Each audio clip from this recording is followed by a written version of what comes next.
निरुपम शर्मा ने जो बोला उसका समर्थन भंते राहुल सबसे पहले किया, क्योंकि उसने किताब की बात किया है, तब की बात किया है। आज देश में कुछ फांसीवादी लोग हैं जो देश को बंटवारा चाहते हैं, वो बाहर के लोग नहीं हैं, इसी देश के लोग हैं।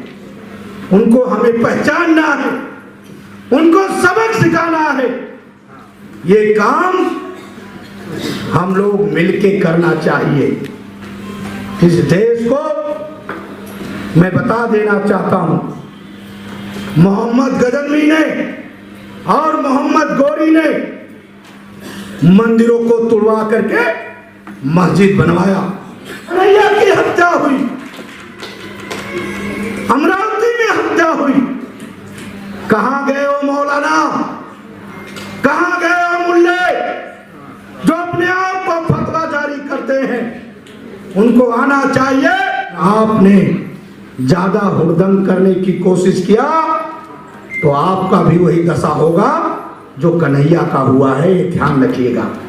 भारत के प्रधानमंत्री जिस संसद चालू होने वाला है, माननीय अर्जुन मेघवाल जी संसदीय कार्य मंत्री हैं, मैं तो एक ही बात कहूंगा कि इनको भारत से इनका सारी सुविधाएं, वोटों का भी अधिकार इनका छीनना चाहिए, ताकि भारत के नागरिक ना बने। फिकरवादी और आदिवासी जिस दिन भारत के तरफ आंख उठाने वालों की चिंतन करके और चिंतन मनन कर लेंगे, उस दिन एक भी मुल्ला इस भारत में नहीं रहेगा, सीधे पाकिस्तान में चला जाएगा। ये मैं आपको बता देना चाहता हूँ इसे शब्दों के साथ, क्योंकि मन में कष्ट है, पीड़ा है। उस पीड़े के लिए आप लोगों के लिए कहा हूँ, मैं भारत का एक सच्चा सिपाही हूँ।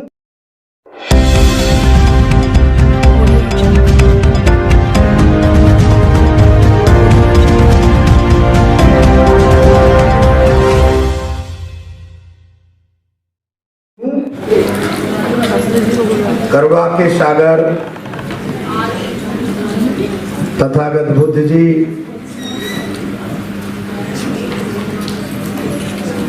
साहू जी महाराज, पेरियर जी, नारायणा जी, संतों के संत रविदास जी, संत वाल्मीकि जी, संत दुर्बलनाथ जी, संत कबीर जी, बिरसा मुंडा जी, झलकारी भाई, वीर लक्ष्मी भाई, पंडित दीनदयाल उपाध्याय जी, श्यामा प्रसाद मुखर्जी जी, करोड़ों करोड़ों दलित गरीब मजलूमों के रहनुमा, भारत के भाग्य विधाता, नारी के जीवन दाता बोधिसत्व बाबा साहब डॉक्टर बी.आर. अम्बेडकर जी के चरणों में श्रद्धा का सुमन अर्पित करते हुए आज इस कार्यक्रम के मुख्य अतिथि भारत सरकार के मंत्री, करोड़ों करोड़ों दलित की आवाज को संसद में उठाने वाले माननीय अर्जुन राम मेघवाल जी हमारे बीच में, विश्व हिंदू परिषद दिल्ली प्रदेश के प्रांतीय अध्यक्ष माननीय कपिल खन्ना जी, अनुसूचित जाति अनुसूचित जनजाति आयोग के पूर्व चेयरमैन, भारतीय जनता पार्टी के राष्ट्रीय प्रवक्ता डॉक्टर विजय सोनकर शास्त्री जी हमारे बीच में, पूर्व सांसद सदस्य, भारतीय जनता पार्टी की पूर्व राष्ट्रीय महामंत्री डॉक्टर अनीता आर्या जी, हमारे राष्ट्रीय वरिष्ठ उपाध्यक्ष पालाद भाई चौहान जी, हमारे राष्ट्रीय महामंत्री भगवान दास संकवार जी, राहुल गौतम जी, विकास उज्जवल जी, हमारे दिल्ली प्रदेश के जाबाज अध्यक्ष एडवोकेट कुलदीप सोनकर जी, कार्यकारी अध्यक्ष मेहर सिंह जी, हमारी महिला अध्यक्ष रेखा कदम जी, हमारे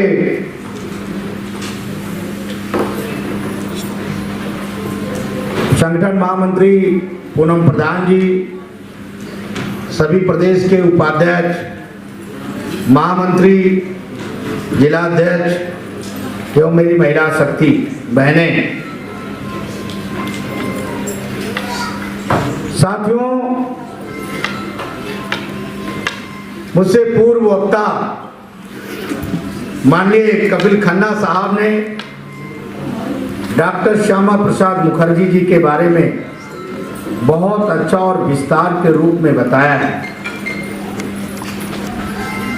डॉक्टर श्यामा प्रसाद मुखर्जी जी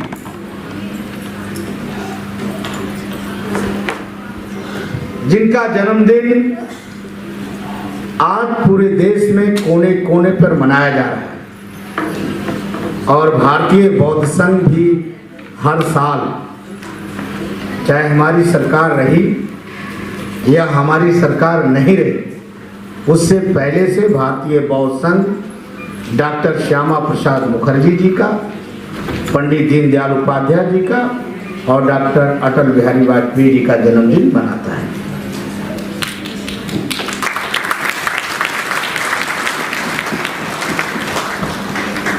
डॉक्टर मुखर्जी जी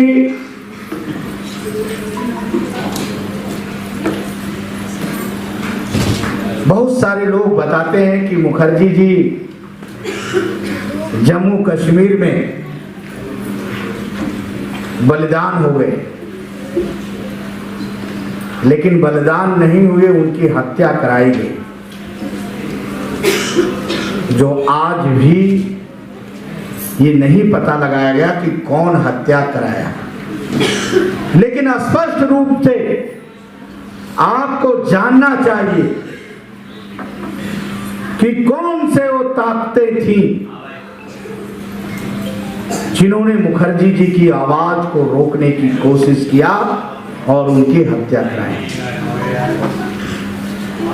आप भी भारत में जिंदा हैं, ये आपको मालूम है। मुखर्जी जी भारत सरकार में मंत्री रहे और डॉक्टर अंबेडकर भी भारत सरकार में मंत्री थे। डॉक्टर अंबेडकर जी का नारा था कि महिला bill, Hindu code bill, Bharat के प्रधानमंत्री नेहरू जी इसको लागू किया जाए। और डॉक्टर श्यामा प्रसाद मुखर्जी जी का था कि भारत में एक संविधान, एक झंडा और एक विधान चलेगा। ये डॉक्टर श्यामा प्रसाद मुखर्जी जी का नारा ऐलान किया उन्होंने, और दोनों बातें पंडित जवाहरलाल नेहरू ने नहीं स्वीकार किया। इसलिए दोनों नेताओं ने अपने मंत्रिमंडल से रिजाइन दे दिया और उसकी बिगुल बजाया और कहा कि इसकी आवाज रुक नहीं पाएगी, इस आवाज को हम पूरे भारत में उठाएंगे और अपने लोगों तक पहुंचाने का काम करेंगे। ये नेताओं ने सोचा। एक दिन बाबा साहब डॉक्टर अंबेडकर की हमने यहां तस्वीर दिखाया है। समय समय पर बाबा साहब डॉक्टर अंबेडकर जी और डॉक्टर मुखर्जी जी दोनों लोग सलाह मशवरा किया करते थे। जनसंपर्क जनसंघ बनने से पहले जब बाबा साहब डॉक्टर अंबेडकर जी डॉक्टर मुखर्जी जी से मिले तो उन्होंने कहा कि आप बंगाल के रहने वाले हैं और मेरा एक सलाह है कि जब तक मैंने तो एक राजनीतिक दल बना लिया है, आप भी कहीं कुछ करिए और जब तक आपकी सोच रहे हैं बनाने के लिए तब तक बाबा साहब डॉक्टर अंबेडकर जी ने Buddhist Mahabodhi society of India जो श्रीलंका की है और पूरे भारत में चलता है, उसके राष्ट्रीय अध्यक्ष डॉक्टर श्यामा प्रसाद मुखर्जी को डॉक्टर अंबेडकर ने सबसे पहले बनवाया। Mahabodhi society of India doctor Shyama Prasad Mukherjee ji ने अपने किताब में लिखा है, विष्णु हरि डालमिया जी जो विश्व हिंदू परिषद के अध्यक्ष रहे, वो भी इस पद पे थे। बुद्धिस्ट महा सोसाइटी के वो भी राष्ट्रीय अध्यक्ष रह चुके हैं। तो बौद्धों का और विश्व हिंदू परिषद का जो तालमेल रहा है, डॉक्टर श्यामा प्रसाद मुखर्जी जी का जो तालमेल रहा है, वो पुराना तालमेल है, ये मैं आपको बता देना चाहता हूं। साथियों, बाबा साहब डॉक्टर अंबेडकर जी ने 1945 में एक किताब लिखा। उस किताब में उन्होंने स्पष्ट रूप से कहा कि जो मुसलमान है वो मुसलमान के लिए देश बड़ा नहीं है, उसका धर्म बड़ा है। इसलिए लेकिन मैं आपको बता देना चाहता हूं कि उसी बाबा साहब डॉक्टर अंबेडकर ने जब देश बंटवारा हुआ और जिन्ना हैदराबाद के नवाब ने बाबा साहब डॉक्टर अंबेडकर पर प्रस्ताव रखा तो पंडित जवाहरलाल नेहरू के सामने डॉक्टर अंबेडकर ने कहा जिन्ना से, जिन्ना तूने देश को बंटवारा कर दिया है, लेकिन मेरी जीवित भी भारत है और मेरी मृत्यु भी भारत है, ये मैं आपको बता देना चाहता हूं। और पंडित जवाहरलाल नेहरू से कहा कि नेहरू जी और गांधी जी मेरी बात को सुनो, जिस तरह से जिन्ना ने पाकिस्तान का बंटवारा कराया है, उस तरह से भारत में एक भी मुसलमान नहीं रहना चाहिए। ये डॉक्टर अंबेडकर का शब्द।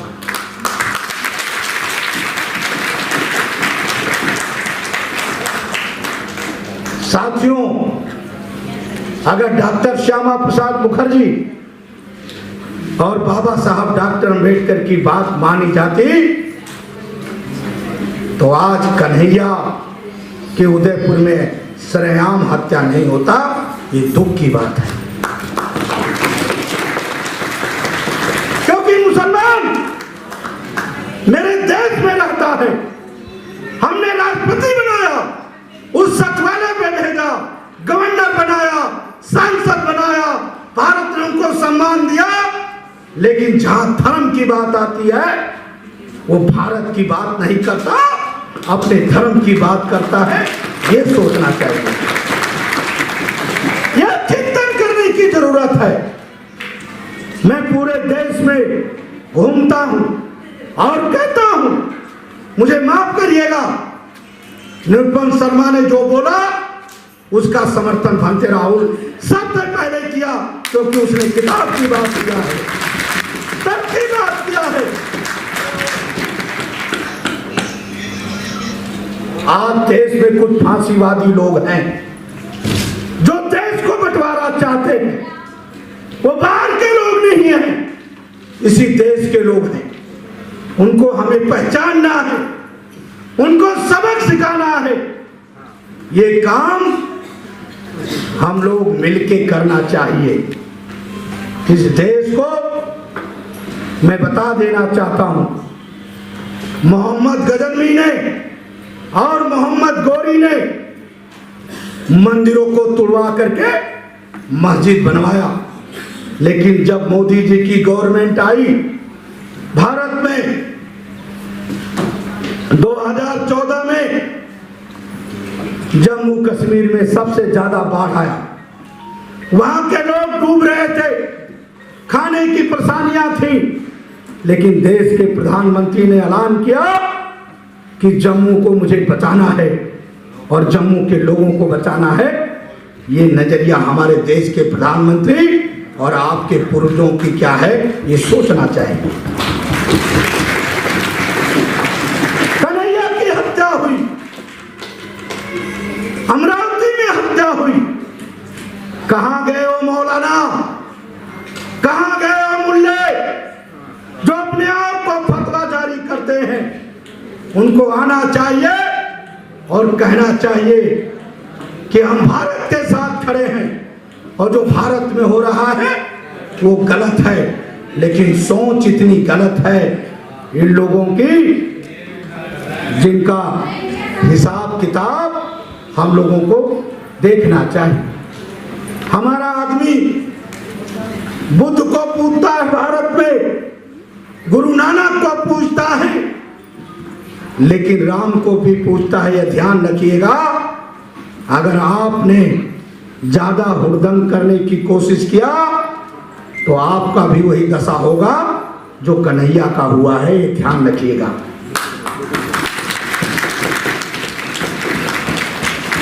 दुर्भाग्य है इस देश में,